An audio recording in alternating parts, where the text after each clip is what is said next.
$8,350. That is the impact of liberalization. When so many companies came on board, IT वालों को job लगी, तुम्हारा college का placement आधा इसकी वजह से चल रहा है. Okay? So when this happened, a lot of people had money in their pockets. So, and this is when Bajaj Finance saw the growing Indian middle class. And ये सारी चीज़ों को रख के Bajaj Finance ने 3 conclusion निकाला. What are the 3 conclusions? Indian middle class will have more money, which means more low-risk rich people to lend to. Number 2, more brands will enter the consumer durable market, and brands will need an edge in the market. And lastly, in spite of these brands needing financing, in spite of the consumers being extremely rich, banks have no interest in financing low-ticket loans. So less competition from the big boys. And this is how, ladies and gentlemen, Bajaj Finance introduced the concept of zero-cost EMI. Okay, and this is how Bajaj Finance ka model worked. That is Mr. Prakash. Mr. Prakash wants to buy a television. Now, when he goes on to buy a television, if it were to be your parents back in the early 2000s, I give you 2 options. One is Onida and the other is Samsung. Both these televisions cost you 50,000 rupees, but the catch over here is shopkeeper tells your father that भाई साहब ओनिडा लोगे ना तो 50,000 आज देना पड़ेगा, लेकिन Samsung लोगे ना तो सिर्फ 5,000 आज देना पड़ेगा, बाकी जो 45,000 रुपीज़ है वो आप 9 महीने के इंस्टॉलमेंट में मुझे दे सकते हो, आपको 1 रुपया भी एक्स्ट्रा चार्ज नहीं लगेगा. Now, even if your father has 50,000 rupees in his bank account, which option do you think he's going to go for? Second option, right? Why? Because Indian parents, Indian families, अपने पहले वाले generation की बात कर रहा हूँ, अपनी वाली तो काफ़ी हरामी है, बट अपने पेरेंट्स सोचते थे कि कल इमरजेंसी हो गया तो पैसे घर में चाहिए, कल कुछ अननेसेसरी एक्सपेंस अगर आ जाता है तो घर में पैसे चाहिए. इसीलिए it is okay to let go more money provided we let go that money in less quantities per month. And that is where Bajaj Finance came up and said, Bhai Sahab, we'll give you that financing wala option. You just have to pay 5,000 rupees right now and you can pay the rest 5,000 rupees per month for the next 9 months and then you can buy this television. That is how Mr. Prakash was able to buy a television and Bajaj Finance collected this money from Mr. Prakash. But when Bajaj Finance gave that money to Samsung, Bajaj Finance gave only 48,500 rupees. That's actually 47,500 rupees. और बीच का जो 2,500 rupees है ना guys, that was the profit. 5%. Samsung का profit 15% है, Bajaj Finance का profit 5% है. And when they started doing this, banks were still not interested. Now they are very interested. Back then they were not interested. And in the race of doing that, Bajaj Finance ने इतने सारे middle class लोगों का data collect कर लिया था कि today, if you go to Bajaj Finance and you tell them that I'm an IT engineer from COEP, I have a package of 6 lakhs, Bajaj Finance will give you a loan right away. Why? Because Bajaj Finance now understands that the IT industry is growing. But if Mr. Prakash works at a BPO and then he goes on to request the same loan for 1 lakh rupees, Bajaj Finance will charge a higher rate of interest. The question is, अगर income same है, अगर product same है, तो प्रकाश को ज़्यादा interest और COEP के IT engineer को कम interest क्यों? Because Bajaj Finance also collected another data set about the growing market in the world and the shrinking market in the world. So if you are a video editor today, banks will not respect you. But you go to Bajaj Finance, they'll give you a loan right away because Bajaj Finance has identified video editing to be a growing market.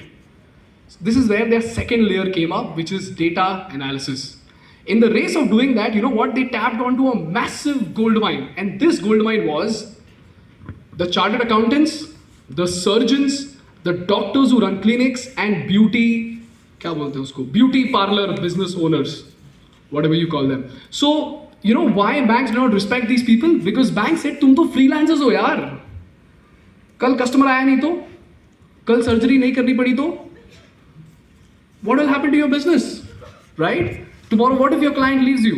So your business is extremely people's traffic dependent and we cannot give you loans, so, you know, just get lost. COEP IT engineer bro, तू तो salary लेता है, इन्फोसिस तुझे fire तो नहीं करेगा, तो तू ले loan. Okay, and everybody knows how much money CAs make, right? So Bajaj Finance tapped onto that gold mine and started giving out massive loans. And today, ladies and gentlemen, Bajaj Finance has a market share of more than 50%.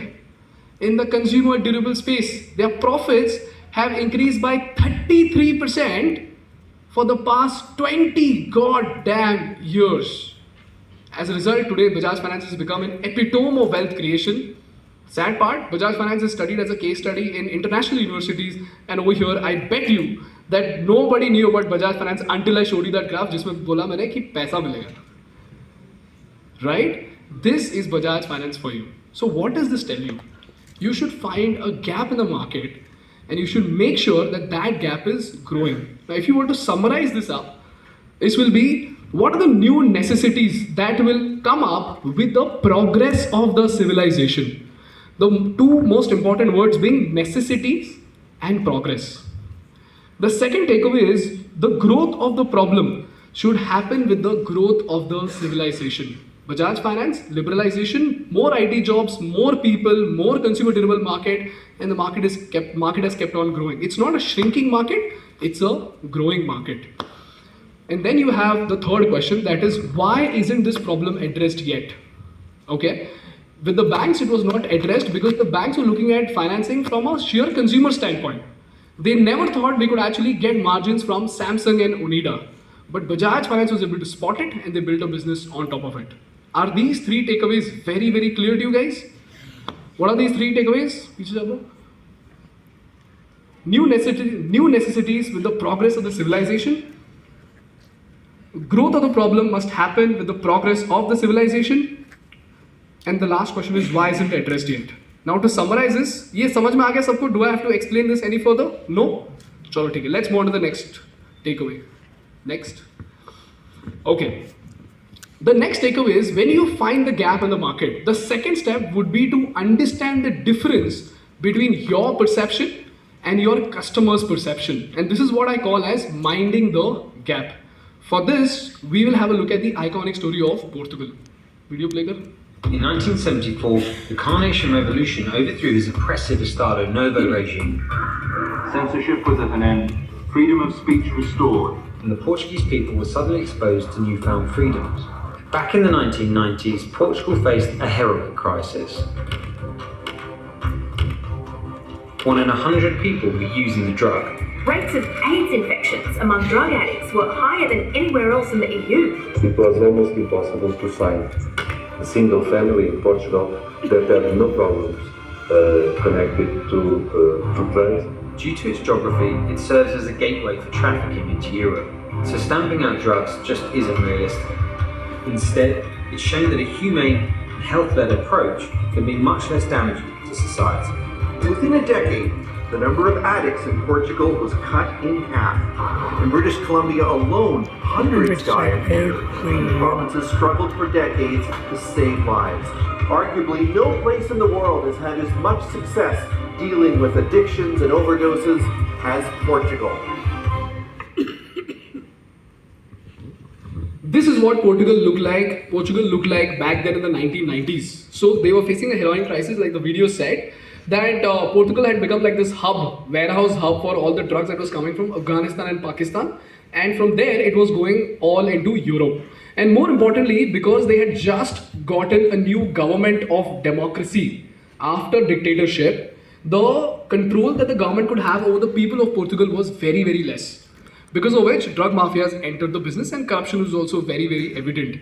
Now when this happened, the situation got so bad that 1% of the entire country's population was a drug addict. Can you imagine that? And like the doctor said, it was almost impossible to find a single family that did not have either a drug dealer or a drug addict. That is crazy. You're not talking about economic progress. You're talking about the entire collapse of a civilization in an entire country. This is when the Portuguese government actually came out with a very instinctive, very naturally occurring policy whereby they came out with a special budget, and out of that budget, they dedicated 90% of that to enforcement and 10% of that budget to healthcare. So policing was made stronger. The police was beating the shit out of all the drug dealers, all the drug addicts. If you were a drug addict, you were either put behind bars or you were directly thrashed onto a rehabilitation center. Now to check whether this policy was working or not, there was a very simple metric. Metric ये था that in the rehabilitation center, if the number of beds is increasing, then you would know that you are solving the problem. Because unless you rehab the people who are drug addicts, you cannot fix the problem. So the number of beds in the rehab is supposed to go up. Turns out it was actually going down. People were actually escaping all the rehab centers, and they said, "हमको नहीं चाहिए government का help." And this is when the Portuguese government realized that shit, dude, the policy that was meant to solve this problem is actually increasing this problem even further. And this is when they were absolutely clueless. Like I said, they were looking at the collapse of a civilization happening every single day. And this is when there was a doctor who actually came up who said that, guys, you know what, let me just talk to these guys. Let me just talk to these drug addicts and try and understand what exactly is the problem, ताकि मैं समझूं तो सही जो तुम नहीं समझ रहे हो. And then he started to go and speak to these drug addicts and drug dealers. You know what the drug dealers told them? भाई साहब, हमको क्या ड्रग डील करना पसंद है? हमको भी एडिक्ट नहीं बनना भाई साहब. बड़े पुलिस वालों को जाके बोलते पीटते हैं हमको. They put us behind bars. And we are the single earning member in our family. So if we are put behind bars, who's going to feed the family? We cannot take the risk. We will deal with this problem by ourselves.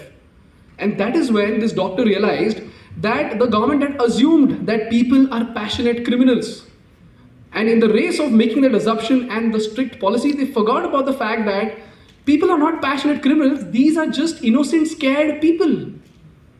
And this is when the doctor goes back to the parliament, tells them that, guys, we need to change this. And this time, they reverse the budget. This time, they come out with the same budget, but they dedicate 10% to enforcement and 90% to healthcare.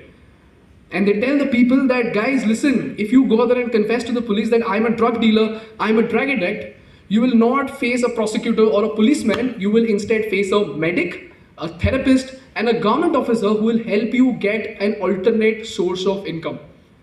And they also decriminalized drugs. This is for all types of drugs: heroin, marijuana, and even cocaine. Which means if you have, say, 10 grams of drugs, if you're caught, you will not be put behind bars. Now, on the outset, when this was announced to the world, people thought they are crazy. I mean, why the hell would you decriminalize drugs? I mean, if I ask the faculties of COEP, कर दो decriminalized, बच्चे सुधर जाएंगे. Would they do it? They'll kick me out instead. Okay, but that's what this doctor said to the Parliament of Portugal, and they actually did that. You know what happened, guys? The number of beds in the rehabilitation center shot up from just 6,000 to 25,000, and the number of drug addicts next. The number of people who are using heroin went down from 100,000 to less than 50,000. And today, next, Portugal is one of the safest countries related to drug crimes. Look at US. They are the biggest weapon supplier of the world. They can't deal with their own drug addicts. What for India? India को तो पता नहीं bro, sadly. So Portugal is one of the safest countries related to drug crimes today. And you know, the problem with drugs is that it's not just about addiction, it's about what the addicts do to get hold of drugs. They kill people, they muck people, and so on and so forth. So it's an infection that's just waiting to ruin the entire country. And this is how a small country fixed this problem with a very counterintuitive policy. What does this tell you? This tells you a very important lesson, that there's a very big difference between what you think is important and what is actually important. There is a gap in the thinking, although the intent might be the same. There is a very big difference between what you think is a cool solution and what is actually a cool solution. There's a difference between what you think people want and what people actually want. And if you look at the biggest failures next, if you look at the biggest victims of not minding the gap, it is Kodak, Nokia, and Blockbuster. You know what is a fun fact? Kodak was the first company to file a patent in digital photography. It's a joke. $1 billion company, Monopoly, उन्होंने mess up कर दिया because they thought film rolls तो antique चीज है. We will make better film rolls, that's what they said. But in reality, people just wanted to click better pictures. Look at Nokia. They thought App Store is a scam. Why would we let some random developer develop app and put it into our platform? But iPhone came up, Apple came up, and they took the market by storm. And similar is the case with Blockbuster. Blockbuster basically said, we will optimize our CD distribution system better. We'll make more CDs. Netflix came up and took the market by a storm. Why? Because people didn't want you to give them CDs faster. They just wanted to watch good movies. Full stop. So what does this tell you? You should mind the gap between your thinking and other people's thinking. Now the question is, how do you do it? Very simple. 3 questions.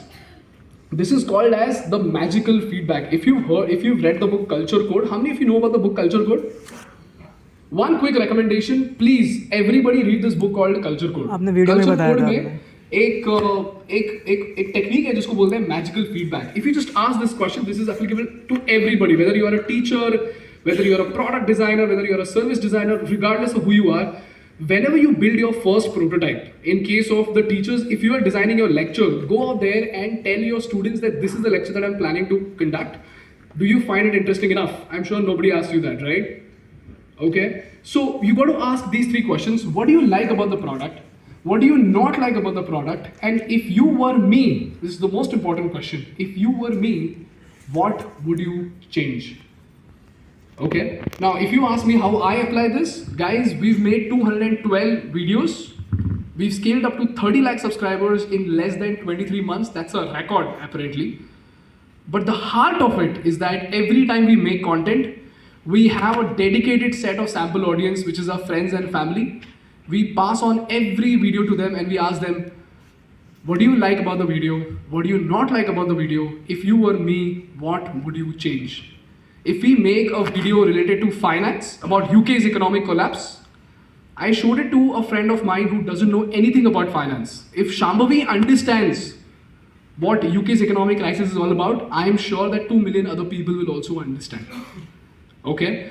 We have done this for literally every single video. My editors can come onto the stage and explain to you how did Nykaa actually go on to split its shares and do the rest of it right here onto the stage with the economics. Why? Because that's my test audience.